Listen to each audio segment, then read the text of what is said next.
இந்த காலை வேளையிலும் தேவன் நம் மத்தியிலே எழுந்தருளி இருக்கிறதுக்காய் நான் தேவனை ஸ்தோத்திரிக்கிறேன். ரோமருக்கு எழுதின நிருபம் 8ஆம் அதிகாரம் 17ஆம் வசனத்தை வாசிக்க கேட்போம். நாம் பிள்ளைகளானால் சுதந்திரமாமே, தேவனுடைய சுதந்திரரும் கிறிஸ்துவுக்கு உடன் சுதந்திரமாமே. நாம் பிள்ளைகளானால் சுதந்திரமாமே, நாம் சுதந்திரரும் கிறிஸ்துவுக்கு உடன் சுதந்திரமாமே. கிறிஸ்துவுடனே கூட நாம் மகிமைப்படும்படிக்கு அவருடனே கூட பாடுபட்டால் அப்படியாகும். கிறிஸ்துவுடனே கூட நாம் மகிமையை அடையும்படிக்கு அவரோடே கூட பாடுபட்டால் அப்படி ஆகும் என்று ரோம நிருபக்காரர் ரோம சபைக்கு எழுதுகிறார். அப்போஸ்தலனாகிய பவுல் ரோம சபைக்கு எழுதும்போது நாம் பிள்ளைகள் ஆனால் சுதந்திரமாமே, தேவனுடைய சுதந்திரம் கிறிஸ்துவின் உடன் சுதந்திரமாய் இருக்கிறோம். அவரோடே பாடுபட்டால் அவருடைய மகிமையை அடையும்படிக்கு அவரோடே பாடுபட்டால் அப்படி ஆகும் என்று சொல்லுகிறார். நாம் கிறிஸ்துவுடன் உடன் சுதந்திரராகும்படியாக நாம் தெரிந்து கொள்ளப்பட்ட முன்குறிக்கப்பட்ட தேவனுடைய பிள்ளைகளாக இருக்கிறோம் என்பதை நாம் தெரிந்து கொள்ள வேண்டும். தேவனுடைய பிள்ளைகள் என்ற இடத்திலே நாம் முன்குறிக்கப்பட்டிருக்கிறோம், நாம் அழைக்கப்பட்டிருக்கிறோம், நாம் தேவ திட்டத்திலே இருக்கிறோம் என்பதை பல வசனங்களின் ஆதாரமாக சபைக்கு பவுல் அப்போஸ்தலன் எழுதுகிறார். எபேசியருக்கு எழுதின நிருபம் 1ஆம் அதிகாரம் 4ஆம் வசனத்திலே வாசித்தால் 4ஆம் வசனத்திலும் அதை எழுதுகிறார். நாம் உலக தோற்றத்துக்கு முன்பாக அன்பில் பரிசுத்தரும் குற்றமற்றவருமாய் இருக்கும்படி தேவன் கிறிஸ்து இயேசுவுக்குள் நம்மை தெரிந்து கொண்டிருக்கிறார் என்று எழுதுகிறார். வாசிப்போம். தமக்கு முன்பாக நாம் அன்பில் பரிசுத்தமுள்ளவர்களும், தமக்கு முன்பாக தேவனுக்கு முன்பாக நாம் அன்பில் பரிசுத்தரும் குற்றமற்றவருமாய் இருக்கும்படி குற்றமில்லாதவர்களாய் இருப்பதற்கு அவர் உலக தோற்றத்துக்கு முன்னே கிறிஸ்துவுக்குள் நம்மை தெரிந்து கொண்டபடியே, உலக தோற்றத்துக்கு முன்பாகவே கிறிஸ்துவுக்குள் நம்மை தெரிந்து கொண்டிருக்கிறார் என்று எழுதுகிறார். உலக தோற்றத்துக்கு முன்பாக தேவன் நம்மை குறித்து வைத்திருக்கக்கூடிய நோக்கம் திட்டம் என்னதென்று நாம் அறிந்து கொண்டு நாம் அவருடைய பிள்ளைகளாக நாம் ஜீவித்து ஜெயம் பெறும்படியாக அவர் விரும்புகிறார். நாம் பிள்ளைகளானால் நாம் சுதந்திரவாளிகளாகிறோம். பிள்ளைகள் எல்லோரும் சுதந்திரவாளிகளா என்பதை நாம் பார்க்க வேண்டும். எல்லா பிள்ளைகளும் சுதந்திரவாளிகளாக வந்தார்களா என்பதை நாம் பார்க்க வேண்டும். முதலாவது தேவனுடைய குமாரன் என்ற இடத்துல சிருஷ்டிக்கப்பட்ட ஆதாம் தன் சுதந்திரத்தை இழந்து போனான். நாம் கடந்த நாட்களே அதை நாம் பார்த்தோம். அவன் தன் சுதந்திரத்தை இழந்து போனதின் நோக்கம் அங்கே காரணம், அவன் சுதந்திரத்தை இழந்து போனதின் காரணம் என்ன? அவன் தேவனுடைய சாயலையும் ரூபத்தையும் அவன் இழந்து விட்டான் என்பதாகவே இருக்கிறது. முதலாவது தேவன் நம்முடைய சாயலின்படியும் நம்முடைய ரூபத்தின்படியும் ஒரு குமாரனை சிருஷ்டிப்போம். Let us make, let us form, let us fashioned a man. நாம் நம்முடைய திட்டத்தின்படியும் நாம் உருவாக்கக்கூடிய ஒரு குமாரன் என்றுதான் அவன் ஆதாமை அவர் சிருஷ்டிக்கிறார். அதை தான் லூக்கா எழுதின சுவிசேஷம் 3ஆம் அதிகாரத்தின் கடைசி வசனத்திலே ஏனோஸ் சேத்தின் குமாரன், சேத் ஆதாமின் குமாரன், ஆதாம் தேவனுடைய குமாரன் என்று சொல்லப்பட்டது. தேவனுடைய ரூபத்திலும் தேவனுடைய சாயலிலும் சிருஷ்டிக்கப்பட்டு ஒரு நித்தியமானவனாக சிருஷ்டிக்கப்பட்டவன். அவனை மண்ணிலிருந்து உண்டாக்கினார், அவனுக்குள்ளே ஜீவ சுவாசத்தை ஊதினார், அவன் ஜீவ ஆத்துமாவானான். நித்திய ஜீவன் அவனுக்குள் இருந்தது. தேவனுடைய ரூபம் தேவனுடைய சாயல் அவனுக்குள் இருந்தது. தேவனோடு அந்யோன்ய ஐக்கியமாக அவன் இருந்து அவன் அழியாமையை பெற்றுக்கொண்டான். 5 6வது அவனுக்கு ஆளுகையும், அவன் ஆளுவது எல்லாம் அவனுக்கு சுதந்திரமாக கொடுக்கப்படும். யாருக்கு சுதந்திரம் கொடுக்கப்படும்? இந்த குமாரருக்கு தான் சுதந்திரம் கொடுக்கப்படும். கலாத்திய நிருபக்காரர் 4ஆம் அதிகாரத்தில் சொல்லும்போது அடிமையானவனுக்கும் பிள்ளைக்கும் எந்த விதமான வித்தியாசமும் இல்லை என்று சொல்லுகிறார். பிள்ளையானவன் வளர்ந்து தன் சுதந்திரத்தை பெற்றுக்கொள்ள வேண்டும் என்பதாக இருக்கிறது. கிறிஸ்துவுக்குள் நாம் ஒவ்வொருவரும் ஒரு வளர்ச்சியை அடைந்து கொள்ளும்படியாக அழைக்கப்பட்டிருக்கிறோம். நாம் ஒவ்வொருவருடைய அழைப்பும் வித்தியாசமானது, பிரத்யேகமானது. நாம் ஒவ்வொருவருக்குள்ளும் கொடுக்கப்பட்ட விசுவாசம் பிரத்யேகமானது, வித்தியாசமானது. நாம் ஒவ்வொருவருக்கும் கொடுக்கப்படுகிற கிருபை அது அளவு வித்தியாசமானது, பிரத்யேகமானது என்பதை நாம் தெரிந்து கொள்ள வேண்டும். நம் ஒவ்வொருவருக்கும் அழைப்பு வித்தியாசமானது, நமக்குள்ளே கொடுக்கப்படுகிற வித்தியாசமான விசுவாசம் இருக்கிறது. நாம் ஒவ்வொருவருக்கும் ஒரு அளவின்படி கிருபை கொடுக்கப்படுகிறது என்பதாக இருக்கிறது. தேவன் எந்த அளவின்படி நம்மை அழைத்திருக்கிறாரோ, விசுவாசத்தை துவக்கி இருக்கிறாரோ, கிருபையை அளித்திருக்கிறாரோ, அதுக்கு அந்த அழைப்புக்கு ஏற்றவர்களாக நாம் நடந்து கொள்ள வேண்டும். எபேசியர் 4ஆம் அதிகாரத்தின் முதல் வசனத்தில் நீங்கள் அழைக்கப்பட்ட அழைப்புக்கு பாத்திரவான்களாக இருப்பதற்கு ஆவியின் ஒருமைப்பாட்டை காத்துக்கொள்ள ஜாக்கிரதை உள்ளவர்களாக இருங்கள் என்று சொல்லுகிறார். நமக்கு ஒரு அழைப்பு இருக்கிறது, நமக்கு ஒரு விசுவாசம் கையளிக்கப்பட்டிருக்கிறது. அந்த விசுவாசத்தை நாம் காத்து கொண்டு நடக்கும்படியான அவரை அறிந்து கொள்ளக்கூடிய ஒரு கிருபை நமக்கு கொடுக்கப்படுகிறது. இந்த மூன்றிலும் தான் நாம் தேவனுடைய குமாரர் என்பதை நாம் அந்த வளர்ச்சியிலே காண்பிக்க வேண்டும். நமக்கு ஒரு அழைப்பு, நமக்கு ஒரு விசுவாசம், நமக்கு ஒரு கிருபை அளிக்கப்பட்டிருக்கிறதே. அந்த கிருபையினாலே நாம் அவரை அறிந்து கொண்டு அவர் நமக்கு அளித்த விசுவாசத்தை நாம் காத்து கொண்டு நாம் அவரிலே வளர வேண்டும் என்பதாக இருக்கிறது. இந்த ஆதாம் தோட்டத்திலே அவன் இருந்த இடத்திலே ஒரு பரிபூர்ணம் அங்கே இருந்தது. The abundance of life is there. அங்கே ஜீவனின் பரிபூர்ணம் அங்கே இருந்தது. ஒரு ஜீவ விருட்சம் அங்கே இருந்தது. தோட்டத்தின் நடுவே ஜீவ நதி அங்கே ஓடிக்கொண்டிருந்தது. சகல விருட்சத்தின் கனி அவனுடைய சரீரத்தின் வளர்ச்சிக்காக கொடுக்கப்பட்டது. அங்கே அவனுடைய அறிவின் வளர்ச்சியை தேவன் அது பெற்ற பின்பு அவன் அடைந்து கொள்ளும்படியாக அவர் வைத்திருந்தார். ஆனால் காலத்துக்கு முன்பாகவே அவர்கள் அவசரப்பட்டு விட்டார்கள் என்பதாக இருக்கிறது. அவர்கள் தோட்டத்தை இழந்து போனது மாத்திரமல்ல, ஆளுகையும் அவர்கள் இழந்து போனார்கள். ஆளுகையும் தோட்டத்தையும் இழந்தது மாத்திரமல்ல, அவர்களுடைய பாதை கடினமான பாதையாக மாறிவிட்டது. ஒரு முள்ளும் ஒரு நெருஞ்சியும் அங்கே அவர்களுடைய பாதத்தில் குத்தக்கூடிய இடத்திலே அவர்களுடைய பிரயாசத்தின் பலன் வேதனை அளிக்கக்கூடியதாக இருக்கக்கூடிய ஒரு சாபமான நிலவரத்துக்கு அவர்கள் போய்விட்டார்கள். தோட்டத்துக்குள்ளே ஒரு முள்ளோ ஒரு நெருஞ்சியோ இல்லை. ஆனால் இவன் போய் விதைக்கக்கூடிய பண்படுத்தக்கூடிய பூமியிலே அங்கே முள்ளும் குறுக்கும் அங்கே விளையக்கூடிய இடத்தில் இருக்கிறது என்பதை நாம் தெரிந்து கொள்ளலாம். தோட்டம் என்பது தேவன் நம்மை அழைத்த அழைப்பின் மைய பகுதியாக இருக்கிறது. தோட்டம் என்பது தேவ சித்தத்தின் மையம். தோட்டம் என்பது தேவன் ஏற்படுத்தி கொடுத்த ஐக்கியம். தோட்டம் என்பது அவருடைய ராஜ்யமாக இருக்கிறது என்பதை நாம் தெரிந்து கொள்ளலாம். தேவனுடைய ராஜ்யமாகிய தோட்டத்திலே அவனுக்கு ஆளுகையை கொடுத்திருந்தாலும் அதை இழக்கக்கூடிய இடத்திலே இருக்கிறான் என்பதாக. ஆதாம் இழந்தது மாத்திரமல்ல, ஆதாமின் குடும்பத்திலே முதற் பிறந்தவன் காயின், இரண்டாவது ஆபேல் பிறக்கிறான். இந்த காயின் தன் சேஷ்டபுத்திர பாகத்தை இழந்து போகக்கூடிய இடத்தில் தான் இருக்கிறான் என்பதாக இருக்கிறது. ஆதியாகவும் 4ஆம் அதிகாரத்திலே நீ நன்மை செய்தால் உனக்கு மேன்மை இருந்திருக்குமே, அவன் ஆசை உன்னை பின்பற்றி இருக்கும். ஆதாமின் மேல் அங்கே ஏவாளுக்கு ஒரு ஆசை பற்றி இருந்தது. ஆதாம் ஆளக்கூடிய இடத்துல இருந்தார். ரெண்டு பேரும் ஒண்ணுதான், ரெண்டு பேரும் ஈக்குவல் என்ற இடத்துல வைத்தாலும் அங்கே ஒரு அதிகார மையத்தை தேவன் ஏற்படுத்தி இருந்தார். அது உத்தரவாதம், அது ஒரு உத்தரவாதம். அந்த உத்தரவாதத்தை அவன் எடுத்திருக்க வேண்டும். இயேசு கிறிஸ்துவுக்கு முன்னடையாளமாக தான் அவன் இருக்கிறான். அங்கே அவன் ஒரு இயேசு கிறிஸ்து எப்படி ஒரு மணவாட்டிக்காக ஒரு விலைக்கிரயம் கொடுத்தாரோ அதை போலவே தோட்டத்திலே அங்கே ஆதாம் ஒரு விலைக்கிரயம் செலுத்துகிறான். என்ன விலைக்கிரயம்? அவன் எலும்பில் இருந்துதான் அவள் உண்டாக்கப்படுகிறாள். தன் சரீரத்திலிருந்து ஒரு பகுதி வேறு பிரிக்கப்பட்டு இன்னொரு ஆளாக கொடுக்கப்படுகிறது. அவர் ஆணும் பெண்ணுமாக சிருஷ்டித்தார்.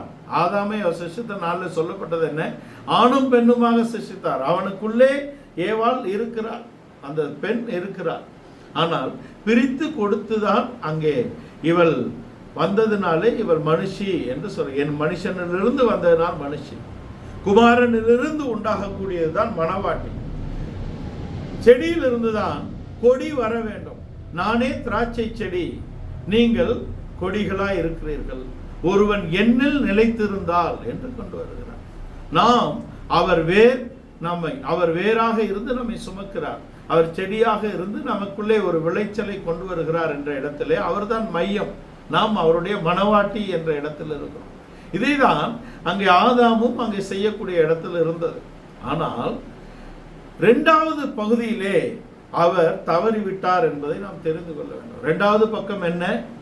அதை ஏன் பறித்து புசித்தீர்கள் என்ற கேள்வியை வைக்கும் பொழுது, ஒரு தவறை செய்து ஒளிந்திருக்கக்கூடிய இடத்திலே நீங்கள் எங்கனா ஒளிந்திருக்கிறோம், இதை ஏன் செய்தாய் என்று கேட்ட பொழுது அவன் தன்னுடைய பொறுப்பை ஏற்றுக்கொள்ளாதபடிக்கு அதை அல்ல தள்ளி பழி சொல்லக்கூடிய இடத்தில் மாறிவிட்டான். என்னுடைய கருத்து, இயேசு எப்படி நம்முடைய பாவங்களை அக்கிரமங்களை சுமந்து தீர்த்து நமக்கு அவர் சமாதானத்தை கொண்டு வரக்கூடிய ஆக்கினை அவர் மேல் சுமத்தப்பட்டு அவர் ஏற்றுக்கொண்டாரோ அந்த எதிர்பார்ப்பை அவர் ஆதாம் இடத்தில் வைத்திருந்தார்.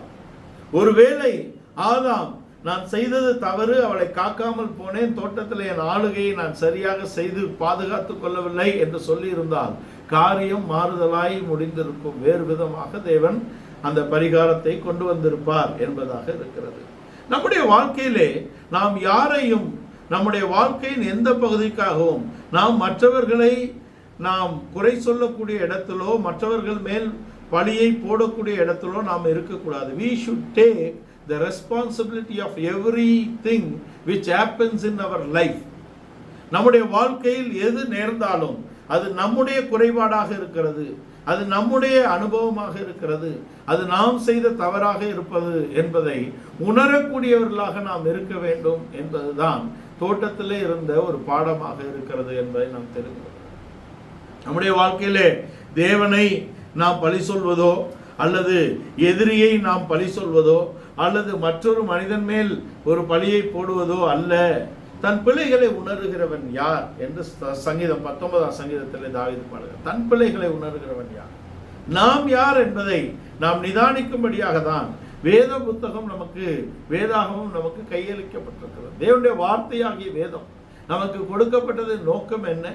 அது வேதம் என்பதை காட்டிலும் தேவனுடைய வார்த்தை என்று சொல்வதுதான் சரி. அநேக வேதங்கள் பூமியிலே இருக்கிறது.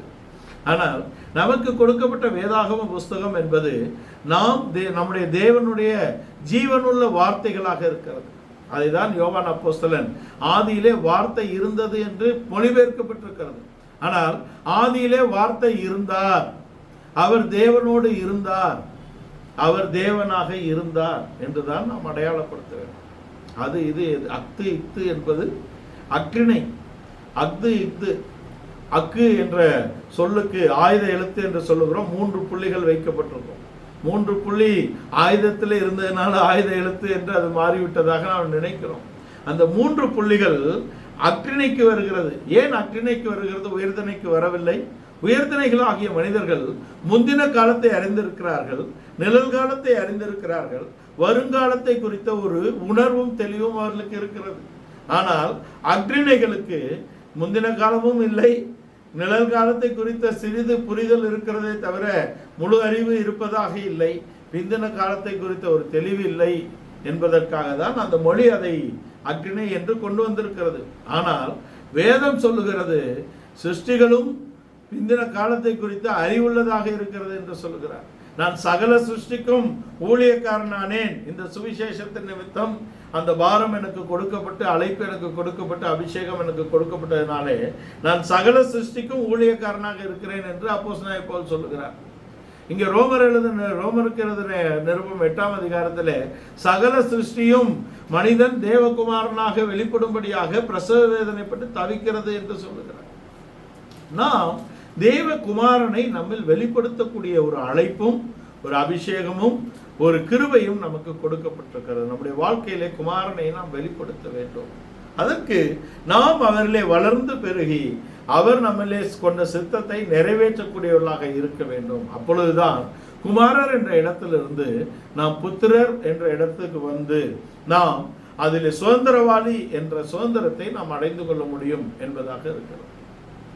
ஆதாம் அதை இழந்து விட்டார், தோட்டத்தை இழந்து வெளியே வந்துட்டாங்க. முள்ளும் குறுக்கும் விளைந்து அவர்களுடைய பாதைகள் கடினமாகிவிட்டது. இப்பொழுது காயினை பெற்றெடுத்தால் அவனுக்குள்ளும் ஒரு நல்ல நிலவரம் இல்லை என்பதாக இருக்கிறது.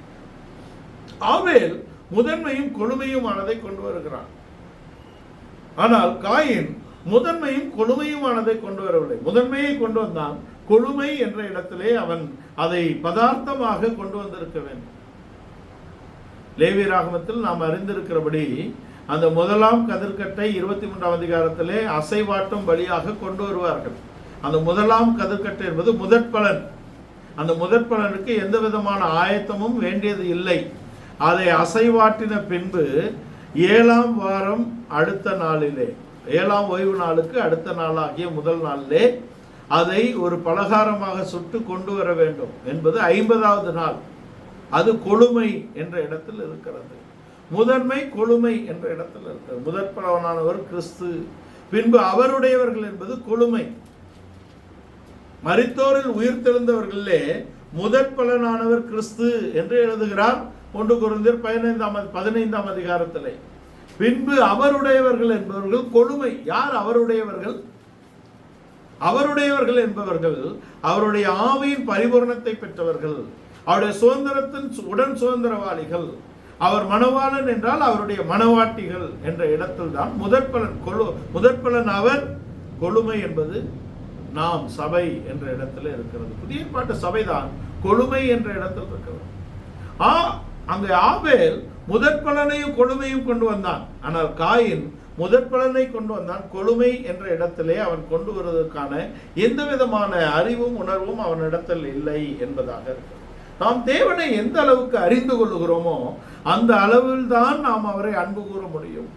எந்த அளவில் நாம் அவரை அறிந்திருக்கிறோமோ அந்த அளவில் தான் நம்முடைய விசுவாசம் கட்டப்படுகிறது. அவரை அறிவதற்கு என்ன வேண்டும்? அவரை அறிவதற்கு தான் நமக்கு கிருபை வேண்டியதாக இருக்கிறது.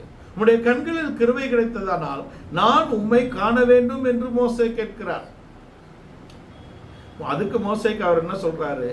நீ அந்த கண்மலையின் வெடிப்பிலே காத்திரு, நீ என்னை காண்பாய். கண்மலையின் வெடிப்பு என்பது கிறிஸ்துவுக்குள் நாம் தேவனை அறியக்கூடியதாக இருக்கிறது. தோமா அங்கே சந்தேகப்பட்டாலும் அவருடைய சந்தேகத்தை நீக்கக்கூடிய இடத்துல அவர் இருக்கிறார்.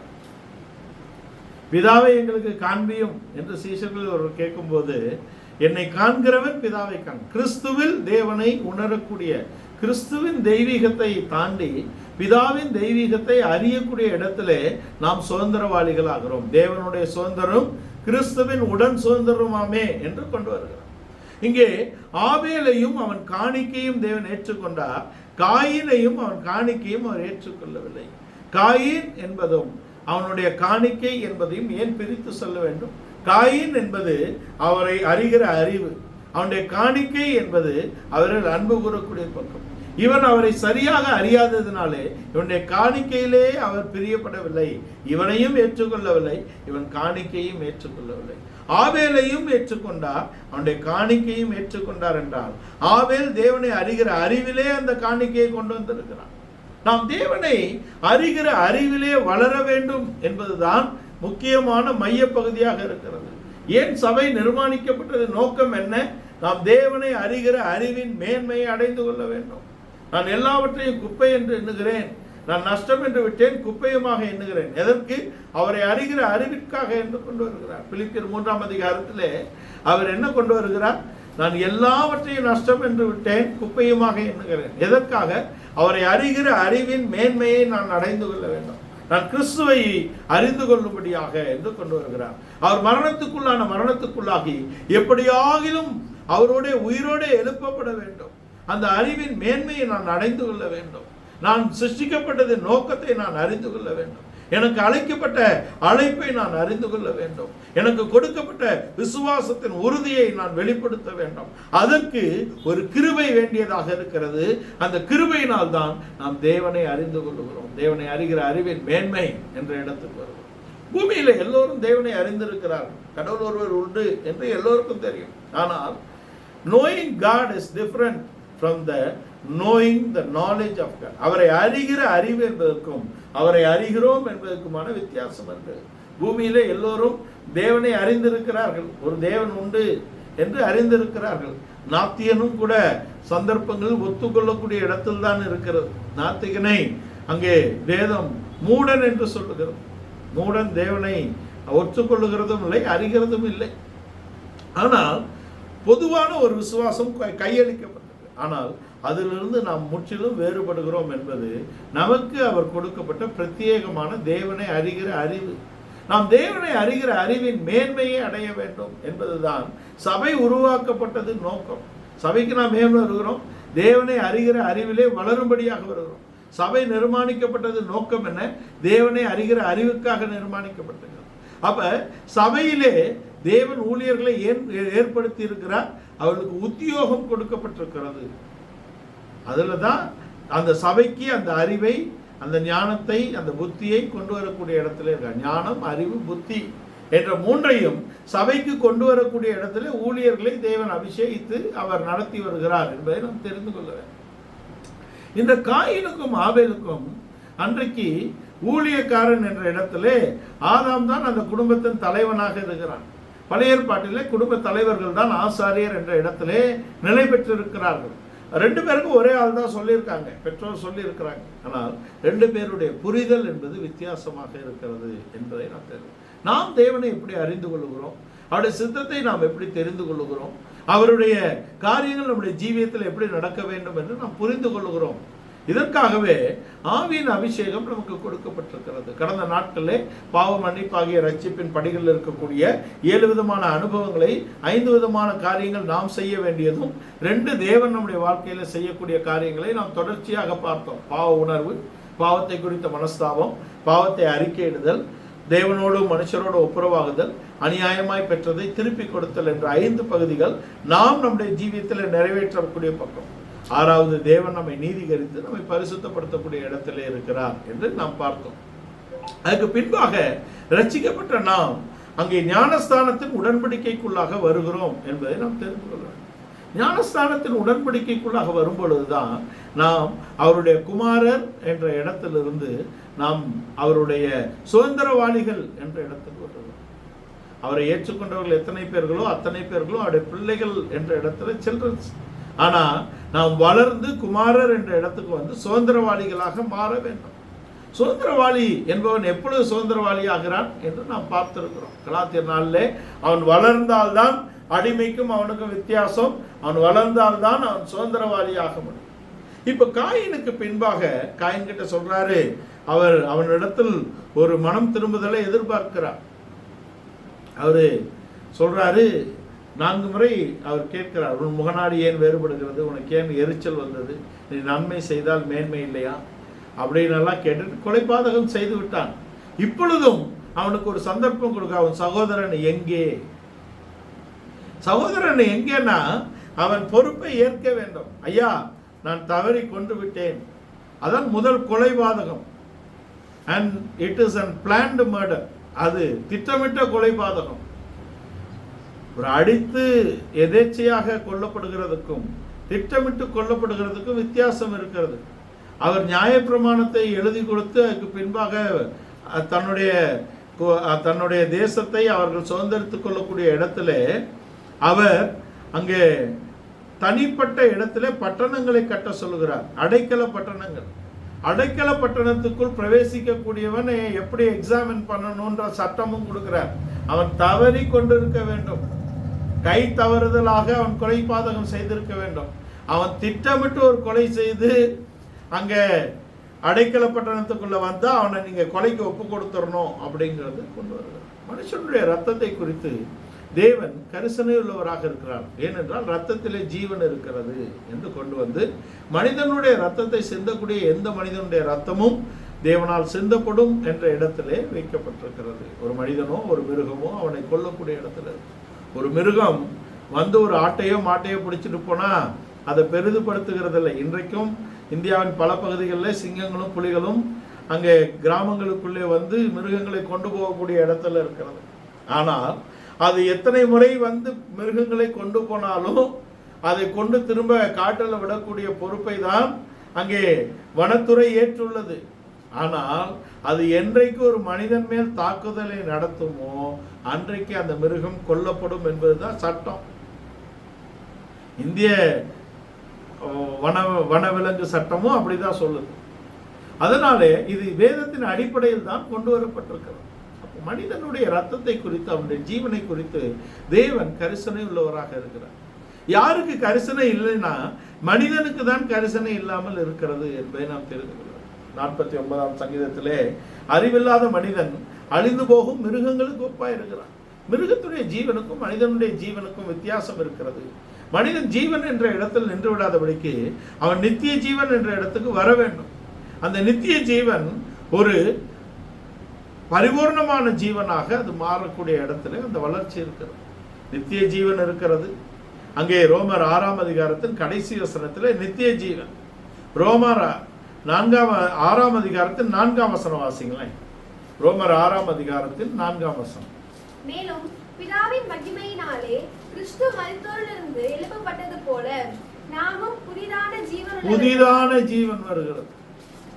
இந்த நித்திய ஜீவன் எங்கே வருகிறது? குமாரனை பற்றி விசுவாசத்தினாலே அவன் நித்திய ஜீவன் உள்ளவனாக மாறுகிறான். ரட்சிப்பிலே அவன் நித்திய ஜீவனை பெற்றுக் கொள்ளுகிறான். ஆனால் ஞானஸ்தானத்திலே ஒரு புதிய ஜீவன் வருகிறது.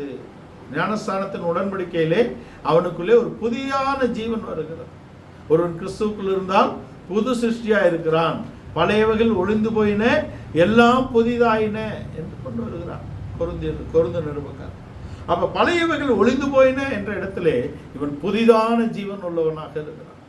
இந்த புதிதான ஜீவன் ஒரு பரிபூர்ணமான ஜீவனாக மாற்றப்பட வேண்டும். அதுக்குதான் பரிசுத்த ஆவியின் அபிஷேகம் நமக்கு கொடுக்கப்படுகிறது. பழைய ஏற்பாட்டில் காயினுக்கு பின்பாக வந்தவர்களிலும் தங்கள் சேஷ்டபுத்திர பாகத்தை இழந்து போனவர்கள் இருக்கிறார்கள். அங்கே நோவாவின் குடும்பத்தில் யாபேத்தான் முதல் பிறந்தவன். ஆனா சேமுக்கு தான் மேன்மை கொடுக்கப்படுகிறது. சேமுடைய தேவன் ஸ்தோத்தரிக்கப்படுவாராம்.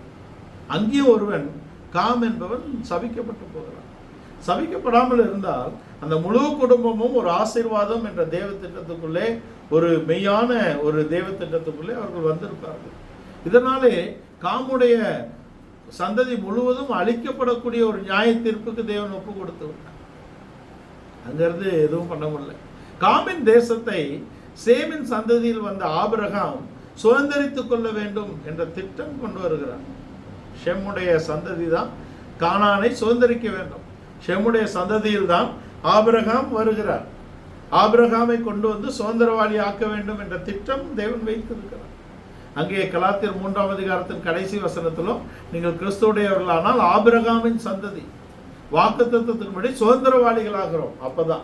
அப்ப ஆபிரகாம் என்ற இடத்துல அந்த சுதந்திரத்தை அவர் வைத்திருக்கிறார். இந்த ஆபிரகாமின் வீட்டிலே முன் பிறந்தவன் என்ற இடத்துல எழுத்தின்படி பிறந்தவன் யாரு அப்படின்னா இஸ்மவேல் பிறக்கிறான். ஆனால் இஸ்மவேலை ஒரு நாளும் தேவன் ஆபிரகாமின் குமாரன் என்ற இடத்துல அவர் கொண்டு வருகிறது இல்லை. இது இவர்களுடைய குறைபாட்டினாலே இவர்கள் பெற்றெடுத்திருக்கார். 15ஆம் அதிகாரத்திலே உன் கர்ப்ப பிறப்பானவனே உனக்கு சுதந்திரவாளி என்றெல்லாம் அவர் சொன்னதுக்கு பின்பாக ஒரு குறைபாடு, ஒரு மாம்சத்திலே ஒரு முடிவை எடுத்து அவர்கள் ஒரு அடிமை பெண்ணின் மூலமாக அவர்கள் பிள்ளையை பெற்றெடுக்கக்கூடிய ஒரு அனுபவத்திலே கொண்டு வந்திருக்கிறார். ஆனால் அவன் சுதந்திரவாளியாக வர முடியாது என்பதாக இருக்கிறார். இஸ்மவேல் முந்தி பிறந்திருந்தாலும் அப்பாவுக்கு பிரியமானவனா அவன் 13 வருடம் அப்பாவோடைய சுத்தி திரிந்தாலும் கூட அந்த 13 வருடம் ஆபிரகாமுக்கும் தேவனுக்கும் ஒரு விதமான பேச்சுவார்த்தையும் இல்லை. 15ஆம் அதிகாரத்தில் நான் உனக்கு மகாபலனா இருக்கிறேன் அப்படின்னு அவர் சொல்லி உன்னோட இருக்கம்பான்னு சொன்னதுக்கு பின்பும் 16ஆம் அதிகாரத்தில் இவனை பெற்றெடுத்த பின்பு இவர்களிலே ஒரு உத்தமம் இல்லை. உத்தமம் என்ற நிலவரத்தை ஒரு மாம்சீகமான ஒரு செயல் அவர்களை இழக்க செய்து விட்டது. 86வது வயதிலே அவன் அங்க பெற்றெடுத்து இஸ்மவேலை பெற்றெடுத்து அங்க 99 வரைக்கும் பேச்சுவார்த்தையே இல்லை. இப்பொழுதும் அவன் மேல் மனித குலத்தின் மேல் அக்கறையுள்ளவராக அன்புள்ளவராக தேவன் தான் வெளிப்படுகிறார். ஆபிரகாம் தேடி போனதாக சொல்லப்படவில்லை. இவர்தான் தேடி போய் எனக்கு முன்பாக நடந்து கொண்டு உத்தமனாய் இரு அப்படிங்கிற சொல்லி அவனை உத்தமனாக நடத்தக்கூடிய இடத்திலே தேவன் இருக்கிறார். நம்மை தகுதிப்படுத்துகிறவர் தேவனே. நாம் தேவனால் தெரிந்து கொள்ளப்பட்டு கொண்டு வரக்கூடிய இடத்துல நம்முடைய தகுதி என்பது தேவன் தான் நம்மை தகுதிப்படுத்துகிறார். இங்கே முதல் படியாக நடத்தும்படியாக வைக்கப்பட்டவர்களே பல பிரச்சனை இருக்கிறது. அதுக்கு பின்பாக ஈசாக்கு இடத்தில் உன் சந்ததி விளங்கும். ஒரு உட்பவ காலகட்டத்திலே நீ ஒரு குமாரனை பெறுவாய் என்ற வார்த்தை கொடுக்கப்படுகிறது. அது ஈசாக்கில் உன் சந்ததி விளங்கும் என்று சொன்ன பின்பும் அங்கே தேவன் ஆதியாகமம் 12ஆம் அதிகாரத்திலே நான் காண்பிக்கும் தேசத்துக்கு கொண்டு வருகிறேன் போ என்று சொன்னாரே, அவர் காண்பிக்கக்கூடிய தேசம் எது? கானானா? இல்லை. அவர் காண்பிக்கக்கூடிய தேசம் என்ற இடத்தில் அவன் வந்தாலும் கூட அவர் தெரிந்து கொண்ட இடம் என்பது மௌரியா மலை தான். மௌரியா மலைக்கு அவர் கொண்டு வந்தாலும் அவன் பலி செலுத்தக்கூடிய ஒரு இடத்தை அவன் காணக்கூடிய இடத்தில் ஒரு வெளிச்சம் வந்து அங்குதான் பலிபீடத்தை அவன் கட்டுகிறான். இயேசு கிறிஸ்து சொல்லுகிறார், என் பிதாவின் வீட்டில் அநேக வாசஸ்தலங்கள் உண்டு. நான் உங்களுக்கு போய் ஒரு ஸ்தலத்தை ஆயத்தப்படுத்துகிறேன். நான் வந்து நான் இருக்கும் இடத்திலே உங்களை சேர்த்து கொள்ளுகிறேன். பிதாவின் வீட்டில் அநேக வாசஸ்தலங்கள் உண்டு. கானானுக்கு வருகிறார். அங்கே நான் போய் உங்களுக்கு ஒரு ஸ்தலத்தை ஆயத்தப்படுத்துவேன், மோரியா மலை. நான் இருக்கும் இடத்திலே உங்களை சேர்த்துக் கொள்வேன் என்பது தேவ சித்தத்தின் மைய பகுதியாக இருக்கிறது. அங்குதான் ஈசாக்கை பலி செலுத்தக்கூடிய இடத்துல வருகிறார். பலி செலுத்தி அவனை பாவனையாக பெற்றுக்கொண்டான் என்று சொல்லப்பட்டது. பலி செலுத்தி பாவனையாக பெற்றுக்கொண்டான். இந்த ஈசாக்கின் குடும்பத்திலும் ஒருவன் வருகிறான். அவன் ஏசா. அவன் சேஷபுத்திர பாகத்தை அற்பமாக எண்ணி விற்று போட்டவன். நான் சாக போகிறேனே, இது எதுக்கு? அப்பா என்னை கண்டிப்பா ஆசீர்வதிப்பார் என்ற ஒரு உறுதி அவனுக்குள் இருந்தது. தேவன் கொடுத்த சேஷ்டபுத்திர பாகத்தை குறித்த எந்த விதமான அறிவும் அவனுக்கு இல்லாதபடிக்கு அதை விற்று போட்டான். அதை இப்ப யாக்கோபு பெற்றிருக்கு. யாக்கோபு என்ற பெயரிலே ஒரு குற்றச்சாட்டு இருந்தாலும் அவனை இஸ்ரவேலாக மாற்றி அவனை பரிபூர்ணப்படுத்தக்கூடிய இடத்துல தேவன் இருக்கிறார். யாக்கோபு என்ற பெயரில் ஒரு குற்றச்சாட்டு வைக்கப்படுகிறது. அந்த குற்றச்சாட்டை நிவர்த்தி செய்து தேவன் அங்கே கொண்டு வருகிறார். இந்த யாக்கோபின் வீட்டிலே சுதந்திரவாளிகள் வருகிறார்கள். யாரு? பிறப்பின்படி சுதந்திரவாளி ரூபன். ஆனால் தன்னுடைய ஸ்தானத்தை குறித்து அறிவில்லாதபடிக்கு, அவன் தன்னுடைய மாம்சத்தின் கிரியைகளை அழிக்காதபடிக்கு அவன் தகப்பனை கனவீனப்படுத்தி அந்த சுதந்திரத்தை இழந்து போகிறான். ரூபன் இழந்துட்டான். ரூபனுக்கு அடுத்து இருந்தவர்களும் அதை இழந்து போகிறார்கள். யோசேப்புக்கு அது கொடுக்கப்பட்டாலும் யோசேப்பு சில காலம்தான் அதை காத்து கொள்ளக்கூடிய இடத்துல இருக்கிறாரே தவிர அது யூதாவுக்கு தான் வருகிறதாக இருக்கிறது என்பதை நாம் தெரியும். ரூபன் பேர்லயே சிமியோனும் லேவியும் வெளியில போயிடுங்கன்றாரு.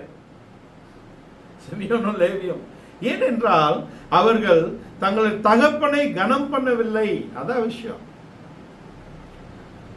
அங்கே சீகேமிலே பிரச்சனை வந்துருச்சு. தீனாலை கொண்டு போன பிரச்சனையில சீகேம் ஊரார்கிட்ட யாக்கோபு தான் சொல்றாரு, நாங்க விருத்த சேதனம் இல்லாத, இவங்க சொன்னாலும் இவங்க சொல்றாங்க விருத்த சேதனம் இல்லாமல் இப்படி பண்ணிட்டாங்களேன்ற இடத்த கொண்டு வரும்போது சீகேமுடைய தகப்பன் அங்க வந்து பேசும் பொழுது வாக்கு கொடுக்கிறது யாரு?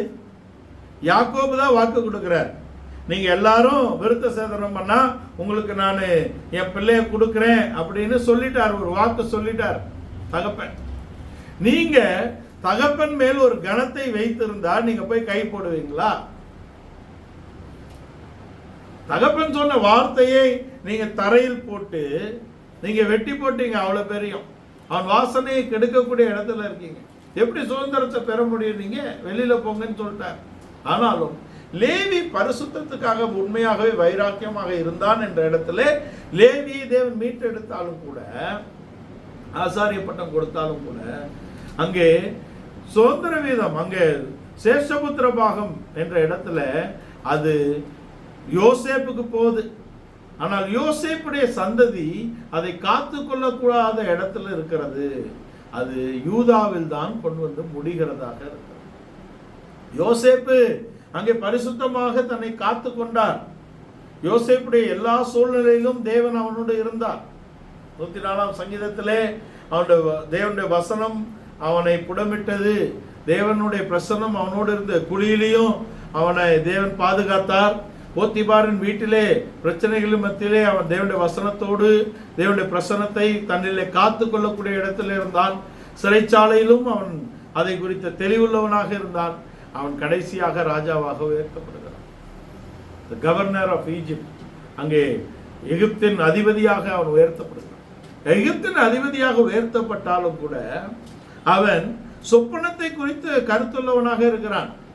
தரிசனத்தை குறித்த கருத்திலே குறைவு. தரிசனத்தை 2வது பகுதியில் வைக்கிறார். ஜீவரட்சணியம் என்ற தரிசனம் அவனுக்கு இருக்கிறது.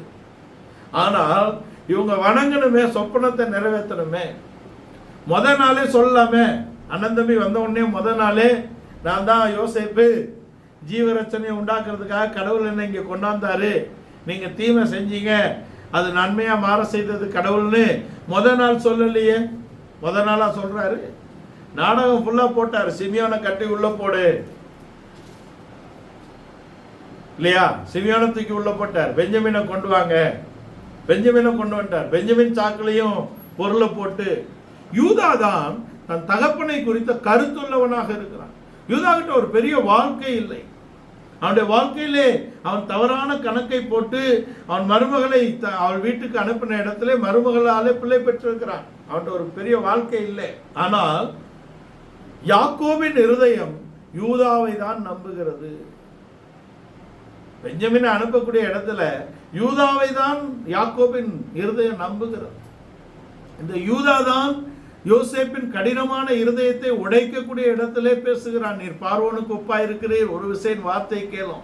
தேவன் எங்கள் அக்கிரமத்தை விளங்க பண்ணினார் என்ற வார்த்தையை சொன்னது யூதா தான் சொன்னான். மற்ற 10 பேர் என்ன பண்றான்? நாங்கள் நிஜஸ்தர்னு சொல்றான். நம்ம நீதியை நம்ம சொல்லிக்கிட்டே இருந்தா கடவுள் நம்மளை கடினமா நடத்தக்கூடிய இடத்துல நாம் தான் கடவுளை நிர்பந்தப்படுத்துறோம். யோசேப்பை ஏன் இவ்வளவு கடினமான பாதையில கொண்டு போக வேண்டும்? அவன் சகோதரரோடு கடினமாக நடக்கக்கூடிய இடத்துல இருக்கிறான். மனுஷர் உங்களுக்கு என்ன செய்ய வேண்டுமோ அதை நீங்க முதல்ல மனுஷருக்கு செய்யுங்கள். அப்படிதானே சொல்றாரு. மனுஷர் உங்களுக்கு என்ன செய்ய வேண்டும் என்று நினைக்கிறீர்களோ நீங்கள் முதல்ல அதை உங்களுக்கு செய்யுங்க. மனிதர் உங்களை கனம் பண்ண வேண்டுமா? நீங்கள் முந்தி மனிதரை கனம் பண்ணுங்கள். மனிதர் உங்களை கனமாக பேச வேண்டுமா? நீங்கள் முந்தி மனிதரை கனமாக பேசுங்கள்.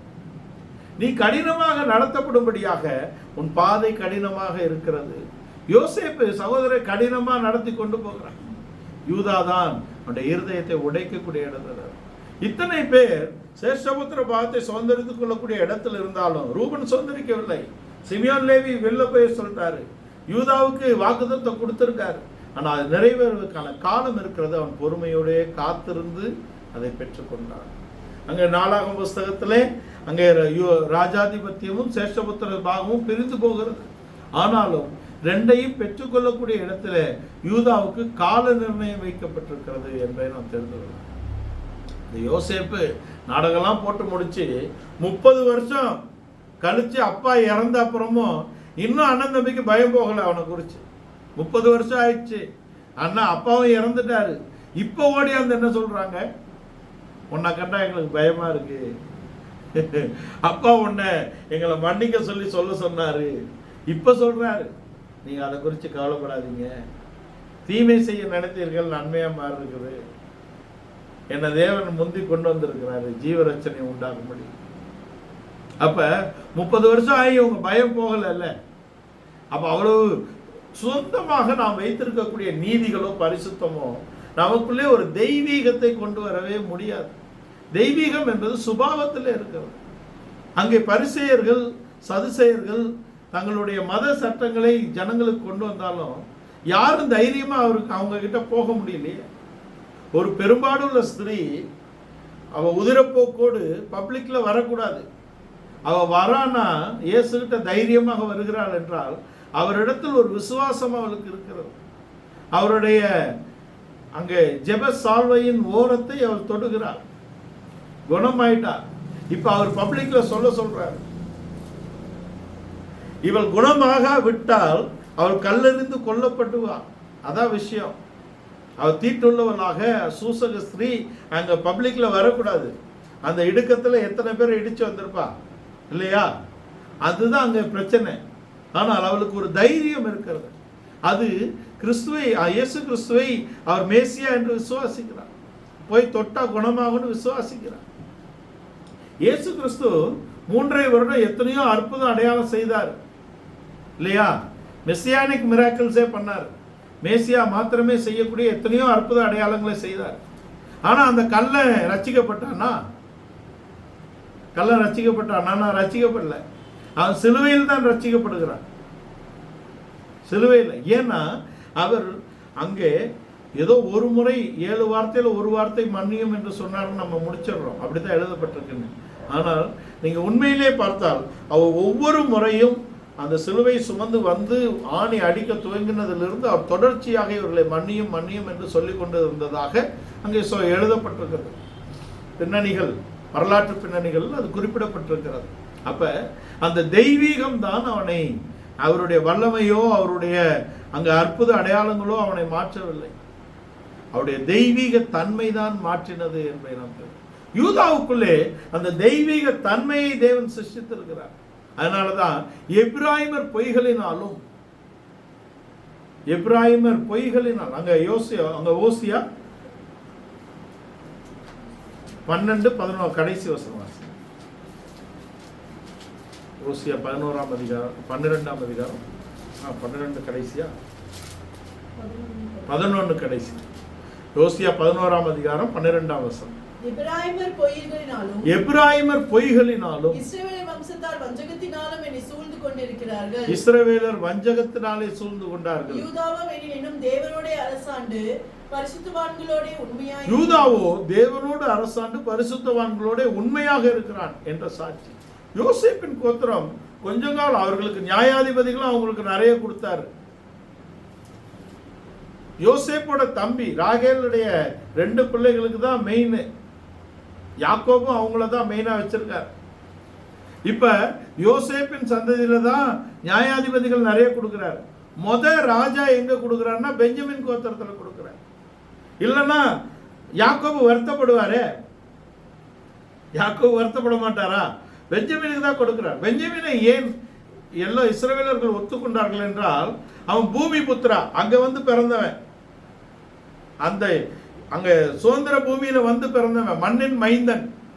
அதனால பெஞ்சமின் கோத்திரத்துக்கு ராஜாதிபத்தியம் எல்லாரும் ஏத்துக்கிட்டாங்க. ஆனால் அவர் அதையெல்லாம் தள்ளி யூதா கோத்திரத்துக்கு கொண்டு வர 78ஆம் சங்கீதம் 67-68 வசனங்கள்ல அவரு அவங்கள தள்ளி இவங்களை கொண்டு வந்தார். 78ஆம் சங்கீதம் 67-68 வசனங்கள். அவர் யோசேப்பின் கூடாரத்தை புறக்கணித்தார். எப்பிராயிம் கோத்திரத்தை அவர் தெரிந்து கொள்ளாமல் யூதா கோத்திரத்தையும் நமக்கு பிரியமான சியோன் பர்வதத்தையும் தெரிந்து கொண்டிருக்கிறார். அப்ப நம்ம அழைக்கப்பட்டதுனாலயோ நம்ம பிறந்ததுனாலயோ ஒரு சுதந்திரத்தை நாம் அடைந்து விட முடியும் என்று நாம் நினைப்பது தவறு. நாம் அழைக்கப்பட்ட அழைப்பை உணர்ந்தவர்களாக அந்த அபிஷேகத்தை காத்து கொண்டு நம்மை அழைத்த அபிஷேகித்த தேவனுடைய அறிவை நாம் அடைந்து அவருடைய தெய்வீகத்தை வெளிப்படுத்தக்கூடிய இடத்தில் தான் நம்முடைய அழைப்பு உறுதிப்படுகிறது. அதனாலதான் 4ஆம் அதிகாரத்துல சொல்றாரு எபேசியர் 4ல, நீங்கள் அழைக்கப்பட்ட அழைப்புக்கு பாத்திரவான்களாய் ஆவியின் ஒருமைப்பாட்டை காத்துக்கொள்ள ஜாக்கிரதையாக இருங்கள். அந்த ஜாக்கிரதை எப்போ வரும்? நாம் யார் என்ற அறிவு நமக்கு வேண்டும். நாம் யாருடைய பிள்ளைகள் என்ற அறிவு வேண்டும். அவரை அப்பா பிதாவே என்று அழைக்கத்தக்க புத்திர ஸ்வீகாரத்தின் ஆவியை நமக்கு தந்திருக்கிறார். ரோமருக்கு எழுதின நிருபம் 8ஆம் அதிகாரம் 15-16 வசனங்களை வாசிங்களேன். 15-16.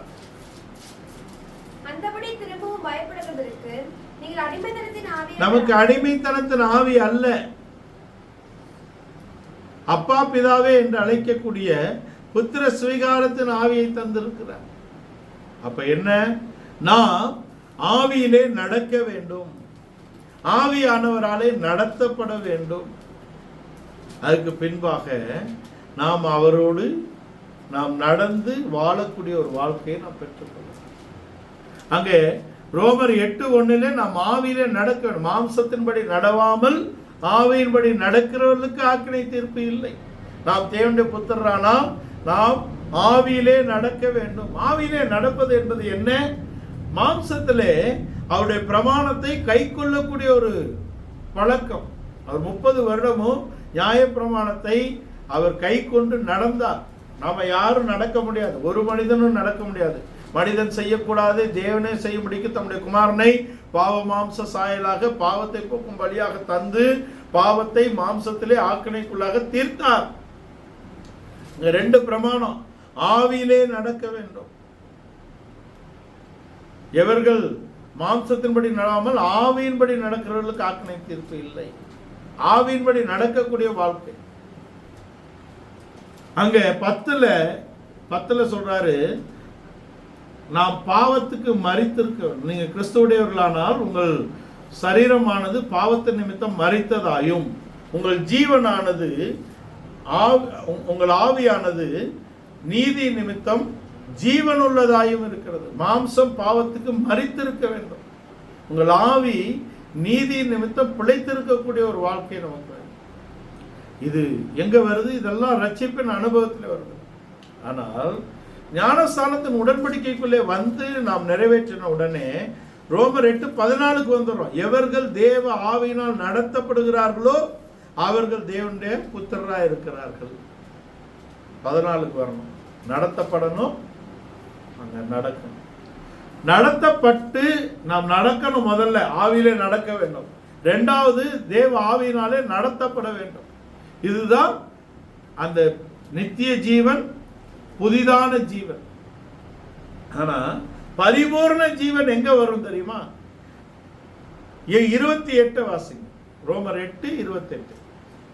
அன்றையும் அவருடைய தீர்மானத்தின்படி அழைக்கப்பட்டவர்களாய் தேவனிடத்தில் அன்பு கூறுகிறவர்கள், அவர் அன்றியும் அவருடைய தீர்மானத்தின்படி அழைக்கப்பட்டவர்களாய் தேவனிடத்தில் அன்பு கூறுகிறவர்களுக்கு சகலமும் நன்மைக்கு ஏதுவாக நடக்கிறது என்று அறிந்திருக்கிறோம். நடக்கும்.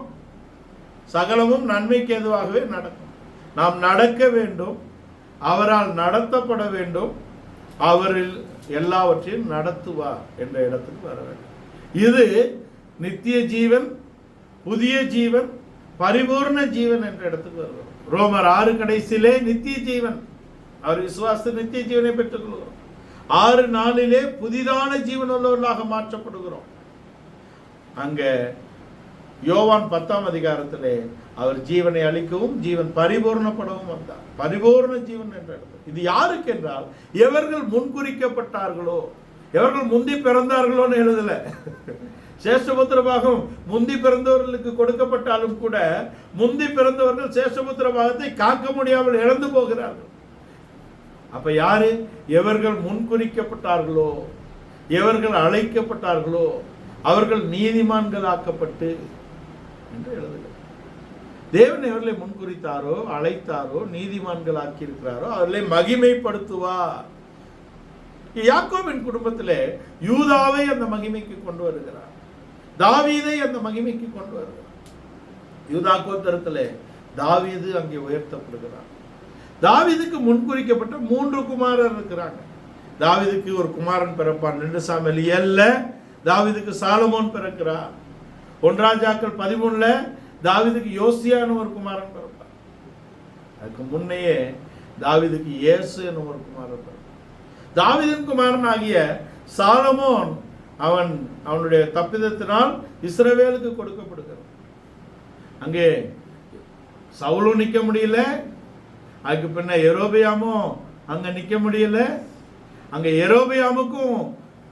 யெரொபெயாமுக்கு அவனுடைய சந்ததிக்கு கலரை கிடையாது, பாஷாக்கு அவன் சந்ததிக்கு கலரை கிடையாது, அதுக்கப்புறம் ஆகாபுக்கு கலரை கிடையாது. இவங்கெல்லாம் யெரொபெயாமின் பாவத்தை விடாத இஸ்ரவேலின் ராஜாக்கள். ஆனா யூதா கோத்திரத்திலே தேவன் மகிமையை கொண்டு வருகிறார். யூதா கோத்திரத்திலே தான் அந்த திட்டம் நிறைவேறுகிறது. அங்க தாவீதின் சந்தையிலே அது பரிபூர்ணப்படுகிறது. எவர்களை அவர் முன்குறித்தாரோ, அழைத்தாரோ அவளை நீதிமான்களாக்கி அவளை மகிமைப்படுத்துகிறார். அவர்களுக்கு எதிராக இருப்பவன் யார்? அவளை குற்றம் சாட்டுகிறவன் யார்? அவளை நியாயம் தீர்க்கிறவன் யார்? அவர்களை அன்பை விட்டு பிரிப்பவன் யார்? உங்களே என்னைய தேவன் முன்குறித்திருக்கிறார், அழைத்திருக்கிறார். அவருடைய ரத்தத்தினாலே நம்மை நீதிமான்களாக்கி இருக்கிறார். நம்மை தேவன் மகிமைப்படுத்துவார். ஆனா என்ன, கால நேரம் இருக்கிறது, நாம் காத்திருக்க வேண்டும். நாம் கர்த்தருக்காக பொறுமையோடே காத்திருந்தார் தாவீது. அவன் அபிஷேகம் பண்ணப்பட்ட பின்பு எத்தனையோ ஆண்டுகள் சவுல் தான் அங்க ராஜாவா இருக்கார். சவுலின் குமாரர் எழும்புகிறார்கள், சவுலின் படைத்தலைவன் இருக்கிறான். எல்லோரும் அங்கே அழிக்கப்படும் வரைக்கும் அவன் காத்திருக்கிறான். நான் கர்த்தருக்காக பொறுமையோடே காத்திருந்தேன். எங்க காத்திருக்கிறது ஐயா? யூதாவின் எல்லைக்கு போகட்டுமா? நமக்கு தேவன் நிர்ணயித்த எல்லைகளே நாம் இருக்க வேண்டும். எப்ரோனுக்கு போவோம்.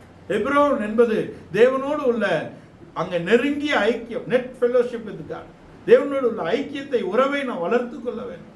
அவர் அழைத்த அழைப்பை நாம் தெரிந்து கொள்ள வேண்டும். அவருடைய வழிகளிலே நாம் நடக்க வேண்டும். அவரால் நாம் நடத்தப்பட வேண்டும். சகலமும் நமக்கு நன்மையாக நடக்கும் என்ற இடத்திலே நாம் தேவனுடைய குமாரராக உடன் சுதந்திரவாளிகளாக இருக்கிறோம். நாம் தேவனுடைய குமாரர் என்ற இடத்திலே, தேவனுக்கு சுதந்திரவாளிகள் என்ற இடத்திலே, கிறிஸ்துவின் உடன் சுதந்திரர் என்ற இடத்திலே தேவன் நம்மை முன்குறித்திருக்கிறார், அழைத்திருக்கிறார். அவருடைய அன்பை விட்டு நம்மை ஒருவரும் பிரிக்க முடியாது. அவரை அறிகிற அறிவிலே நாம் வளர வேண்டும். நமக்கு கொடுக்கப்பட்ட விசுவாசத்தை நாம் போராடி காத்து கொள்ள வேண்டும். இந்த காலை வேளையிலே இந்த வசனங்களுக்கு முற்றிலுமாக ஒப்பு கொடுப்போம். தேவன் நம்மை அழைத்திருக்கிறார். அவருடைய வழிகளிலே நாம் நடப்போம். அவருடைய ஆவினாலே நடத்தப்படுவோம். சகலமும் நன்மைக்கு ஏதுவாக நடக்கும். நாம் தேவனுடைய சுதந்திரம், கிறிஸ்துவின் உடன் சுதந்திரமாக இருக்கிறோம். நாம் அடிமைத்தனத்தின் ஆவியை பெறாமல் அப்பா பிதாவே என்று அழைக்கக்கூடிய புத்திர சுவிகாரத்தின் ஆவியை நமக்கு கொடுத்திருக்கிறார். நீங்கள் புத்திரரானால் உடன் சுதந்திரம். நீங்கள் தேவனுடைய சுதந்திரம், கிறிஸ்துவின் உடன் சுதந்திரமாக இருக்கிறீர்கள். அநேக சகோதரரை பூரணத்திலே கொண்டு வந்து நிறுத்தும்படியாக அவர் நமக்காக மூத்த சகோதரராக கொடுக்கப்பட்டிருக்கிறார். இந்த காலை வேளையிலே இந்த வசனங்களுக்கு முற்றிலுமாக ஒப்பு கொடுக்கும். சோத்திரம், சோத்திரம்.